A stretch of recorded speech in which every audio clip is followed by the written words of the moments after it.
অনুসারে যে ব্যক্তিটি ইসলামিক পদ্ধতি যদি কোনো কার্যক্রম শুরু করে সেখানে আল্লাহর রহমত এবং বরকত সেখানে চলে আসে।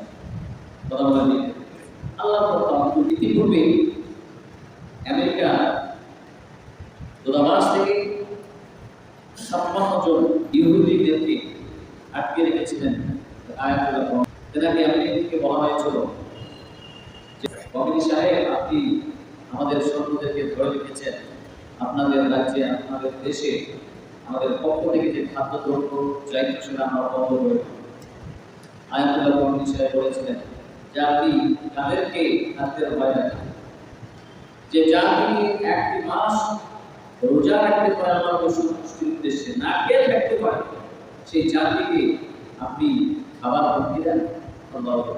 কত বড় তার ইমানের চেতনা আছে, ঠিক না?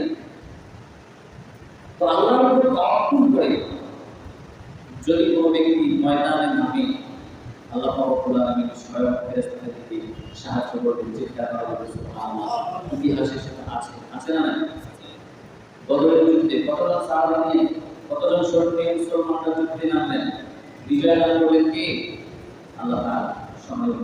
দুঃখ লাগে আজকে শুধু ইরানে নয়, শুধু ভারতে নয়, শুধু গাজায় নয়, শুধু পাকিস্তানে নয়, প্রতিটি মুসলিম কান্ট্রিতে মুসলমানদের উপর নির্যাতন নিপীড়ন চালানো হচ্ছে।